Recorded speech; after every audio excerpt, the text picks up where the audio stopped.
路上一定会越来越有成果。那也预祝各位与会者今天都有满满的收获，那一起展望基因治疗，实现新的未来。谢谢。非常谢谢杨玛丽社长的引言。那诚如刚刚我们社长所讲到的，今天呢，我们集结了各界的专家，那大家一同齐聚一堂来参与这个时刻。也提到呢，我们辉瑞大药厂在长年以来关注罕见疾病基因治疗研究，就是希望能够来结合产官学研的各界合作，希望能够让全台有需求的患者能够提供更好的治疗方案。接下来就请让我们用热烈掌声欢迎辉瑞大药厂叶素秋总裁来我们致辞，掌声欢迎。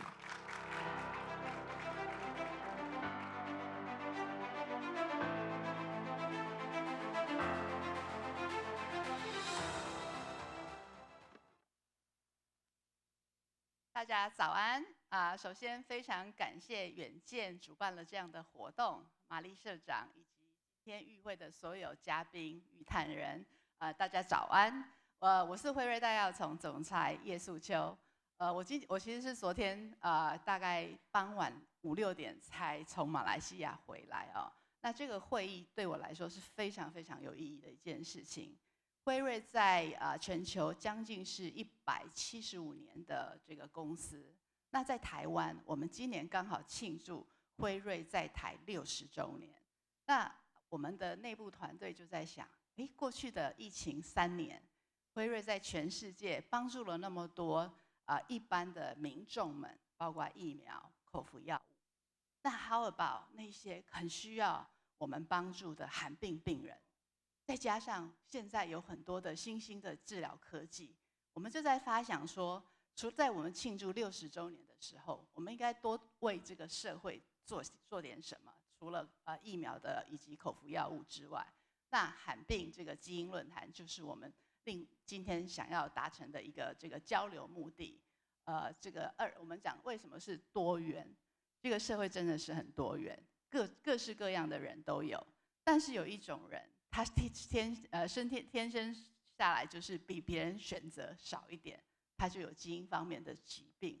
所以这件事情在所有的员工心里的就是一直觉得，我们一直在强调这个利用创新来改变病患的生命。我们一直在强调 diversity、equity 跟 inclusion。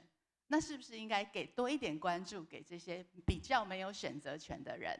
那今天这个论坛就是完全符合我们辉瑞的精神，breakthrough that change patients' life， 以及我们辉瑞在台湾一直讲的，我们希望利用创新来改变病患的生命，来守护台湾。希望今天的会议能带给各位参与者以及各位专家学者有更多的刺激先预祝今天的会议成功，谢谢。非常谢谢总裁。用创新来改变。那么，在全球目前现在受罕见疾病影响的人口有多达4亿人。目前呢，有已知大约7000种的罕见疾病当中，约有80%是来自基因遗传。那可能呢会因为导致严重失能甚至丧命。但是呢，有高达95%的罕见疾病没有核准的治疗药物。那我们也希望能够透过这样一个交流，这样一个论坛，未来我们能够提升或者呢是减轻日常的疾病管理负担，让全球的罕见疾病患者跟家庭都能够带来重大的改变。接下来我们要进入今天的第1场专题演讲，来跟大家分享全球基因治疗目前的发展趋势，还有辉瑞大药厂的未来发展方向与愿景。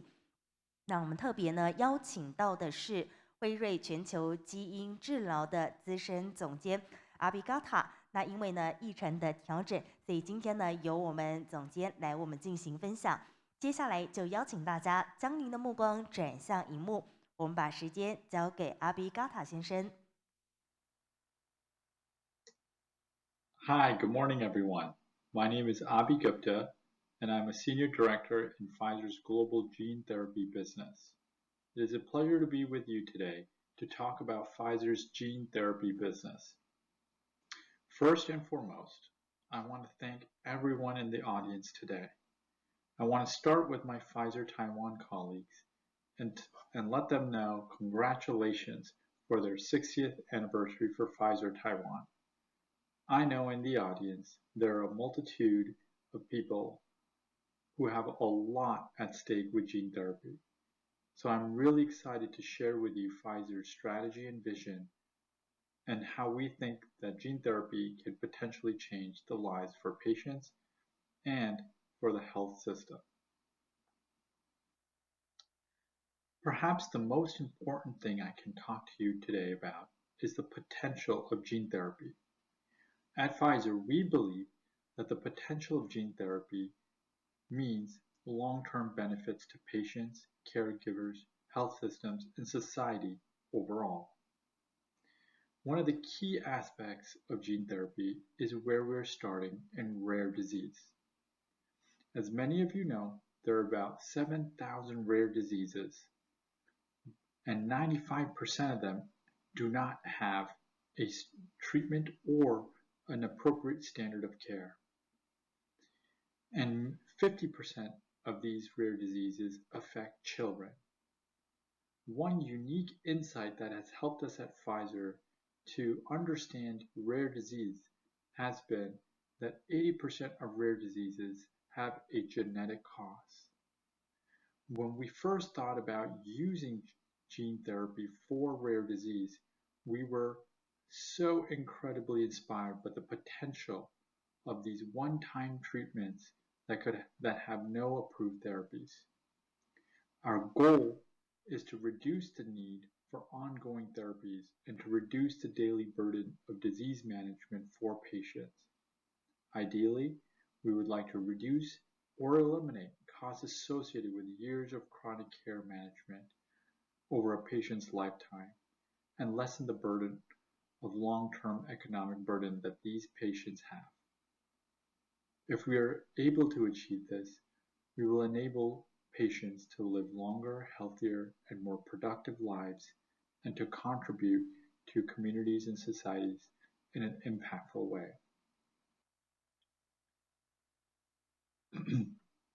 Within Pfizer, gene therapy sits within our rare disease business unit, and there are 3 things you should know about it. 1, we have a legacy of a leading inline portfolio. For 30 years, we have garnered experience in rare hematology and rare endocrine metabolic areas.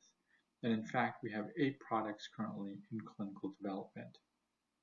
We are also expanding our presence through rare cardiology and rare neurology, and presently have 3 products in clinical developments in these areas.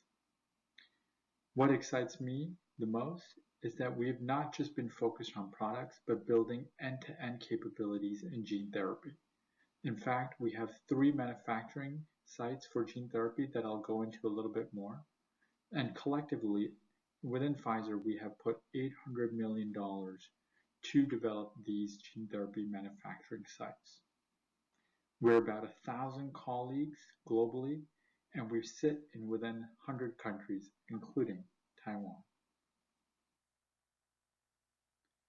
When we first thought about gene therapy, we knew that we could not think of it in isolation. In fact, we had to think about developing end-to-end capabilities to discover, develop, and deliver these innovative medicines. We believe that building end-to-end capabilities is a right path for us because we believe that we have to do each of these extremely well to ensure that patients have the greatest impact.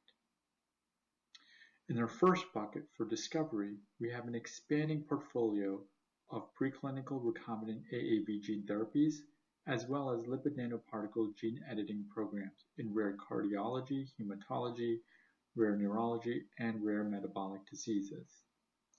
We have bolstered our internal pipeline with partnerships and acquisitions.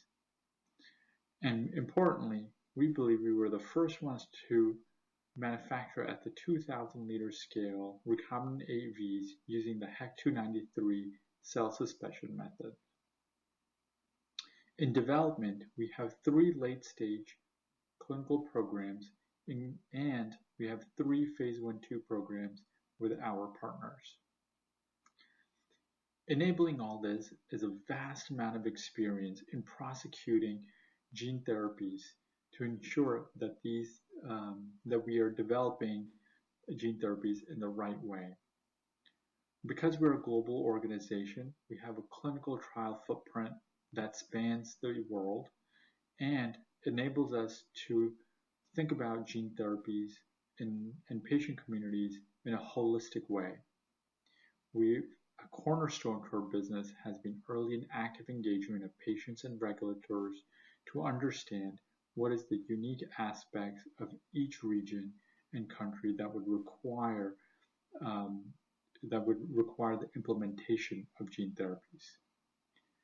In terms of delivering, I mentioned we had invested quite a bit in gene therapy manufacturing to ensure that we could fully supply the global demand. In addition, we have found that we have to be the leaders in shaping the global policy to address those obstacles that prevent gene therapy adoption. Most importantly, we acknowledge and know that there's an opportunity to be innovative in the way that we present solutions and address access and affordability of these gene therapies to patients and health systems. So how do we get this all done? Within Pfizer, we have a vision for gene therapy, and our vision is to be the leader in gene therapy and to be the partner of choice to the vast number of innovative companies in this area. We have been executing on our vision through a build, buy, and partner strategy. Building capabilities on our own. If it makes sense, we will buy certain capabilities, and most importantly, we'll partner with the best science in this ecosystem. What we found is that there are 2 elements that are making Pfizer gene therapy distinct. One is that we are not only building pipelines, but we're building transformational portfolio capabilities. Specifically, we have a proprietary recombinant AAV technology platform that allows us to build capsids and products through early research to clinical stage programs all the way through commercialization. This also includes sophisticated experiments as well as understanding the unique regulatory and commercial areas requiring to implement gene therapy. I'll talk a little bit about scalable manufacturing, but we believe that we have developed capabilities and capacity to enable seamless development of gene therapy from an idea through early research to early clinical development to late clinical development and ultimately commercialization. We have proprietary cell lines and sophisticated vector analysis that allows us to develop and confidence